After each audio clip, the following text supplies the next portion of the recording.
Another superb remake is on the horizon from Capcom, with the Resident Evil 3 demo hitting PS4 and Xbox One consoles, showing how its RE engine has evolved since the Resi 2 remake. Now, fans of the original PlayStation game will be well prepared for what's to come here.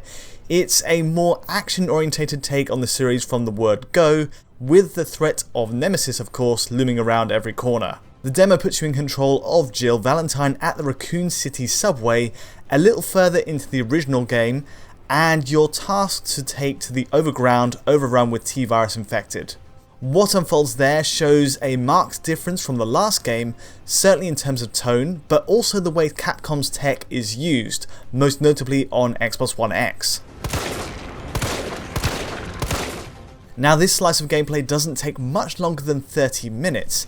In fact, after several goes, you can probably speedrun it in under 10. The final game does release on April 3rd, so it's not much longer to wait to see more, but as short as it is, this is still a great snapshot of its performance on all consoles, including Xbox One X and PS4 Pro.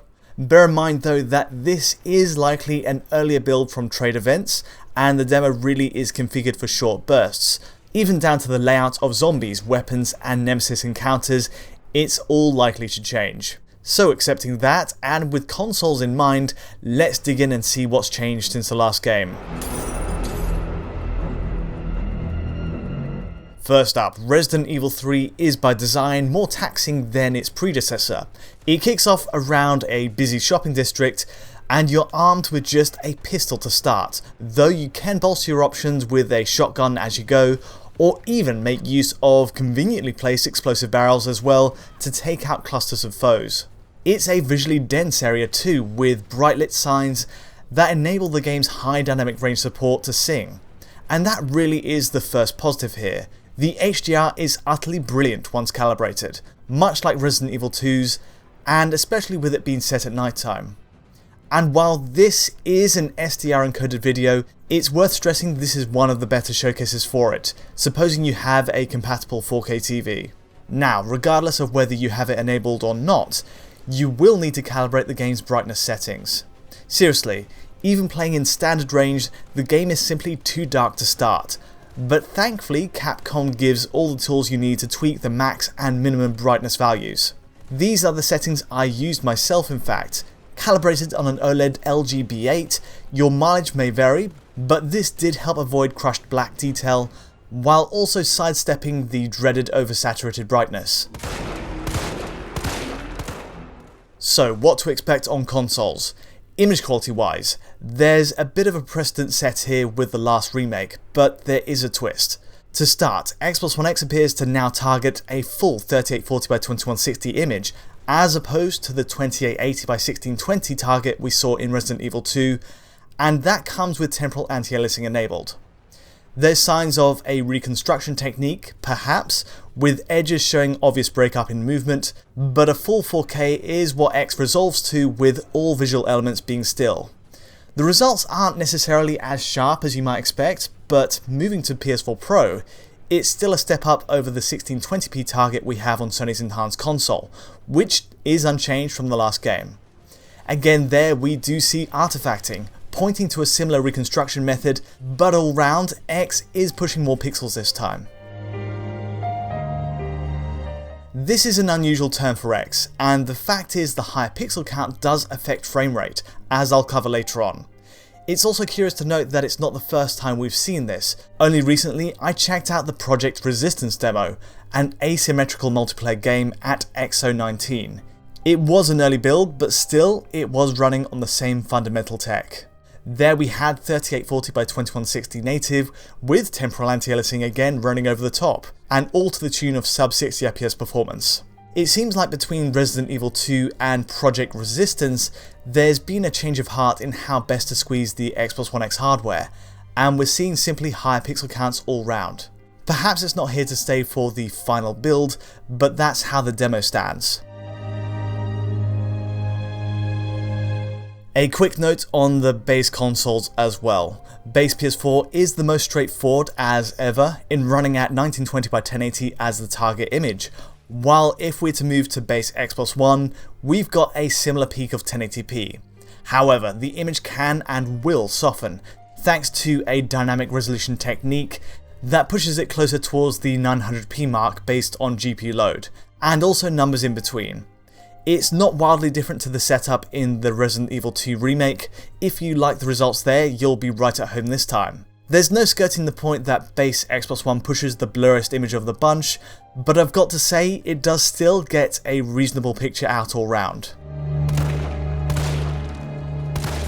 In terms of graphics settings, those pixel counts do have an impact on one specific part of the visuals: hair. Check out the difference between Xbox One X and PS4 Pro for example. Fine, transparent hair elements show more subpixel breakup on Pro, and even more so on base machines, especially during camera cuts. The more pixels being pushed and the less scaling involved, the better these tresses end up looking, and it's inevitably the X that comes out best. Otherwise, the only other difference to note is a sharper bokeh depth of field effect on X, which is in fairness only used in cutscenes, while shadow edges are more refined on that machine too. But all round, every console pushes high quality dynamic shadows. It's just an extra setting higher for X. It's also again much like Resident Evil 2, but with the game being as dark as it often is, you'll be hard pressed to notice. There's a big shake up to performance, and I think this is the biggest surprise. Previously we've seen Xbox One X as the pack leader in frame rate, but well, that's simply not the case for this new demo. Here's how Resident Evil 2 ran in relative terms between the consoles, and Pro and X were pretty tightly paired at the top 60Hz refresh there. You wouldn't be disappointed with either, though Microsoft's box had a slight edge in certain cutscenes. Flashing forward to this Resident Evil 3 demo, and it's just not the case anymore. Xbox One X on its own shows significant drops into the 40 to 50 FPS region when hitting that main shopping area. It can even go into the 30s for cutscenes. The distinction between gameplay and in-engine scenes is the addition of a high quality depth of field, and it does no favours for X performance at all. Regardless, it's a step back in fluidity. It's a surprise to see the change really, but it's reasonable to suggest the pixel bump to 4K is part of the cause. Xbox One X doesn't keep up the pace with PS4 Pro as a result, which is the new frontrunner. So the same test again on Pro, moving past the zombies clawing at those barricades, and it's certainly keeping to 60 FPS much better. A small drop into the top 50s is the worst of it. For cutscenes like the one in the subway, it's showing a more drastic drop into that 50 to 60 FPS range, but it's still not bad.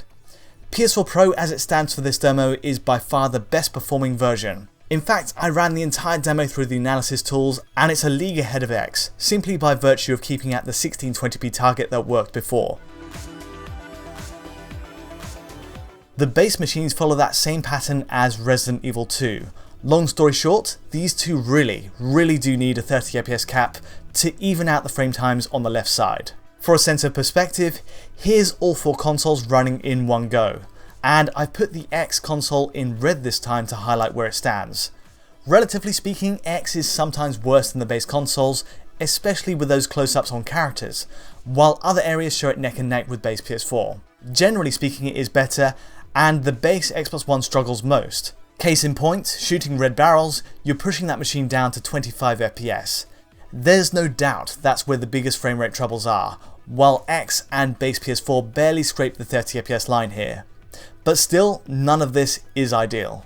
We expect this of the base machines to an extent given their history with the RE engine, and the 30 FPS cap would make a lot of sense for each. Xbox One X, however, really we know it can do better than this based on what we've seen in Resi 7 and 2, and losing that tight 60 FPS line is a shame. The final game could change everything. The demo isn't necessarily an up-to-date one, and Capcom could turn around X's performance by that April 3rd release. And I hope so too. Resident Evil 3, for all its technical oddities in this demo, is brilliant. It's tense in just the right way, and lives up to the tradition of the original by focusing on action first. Weapons and combat, explosive barrels, crates filled with ammo. It's a refreshing change of pace that feels true to the bombastic spirit of the original. The key here is it's able to do it all in 3D now as well, at last. That move away from pre-rendered backdrops with tank controls only heightens the experience this time. As an action game, the change to modern tech pays off a little more as a remake. For now then, the outlook is best for PS4 Pro owners. But that's all from me today. If you did find this analysis useful or insightful in any way, feel free to like or subscribe, and don't forget to hit the bell to get notifications as any new video lands. To get a high quality version of this video, check out our Patreon at digitalfoundry.net, and to get in touch with me or the team directly, just use Twitter. But from me for now, thanks for watching.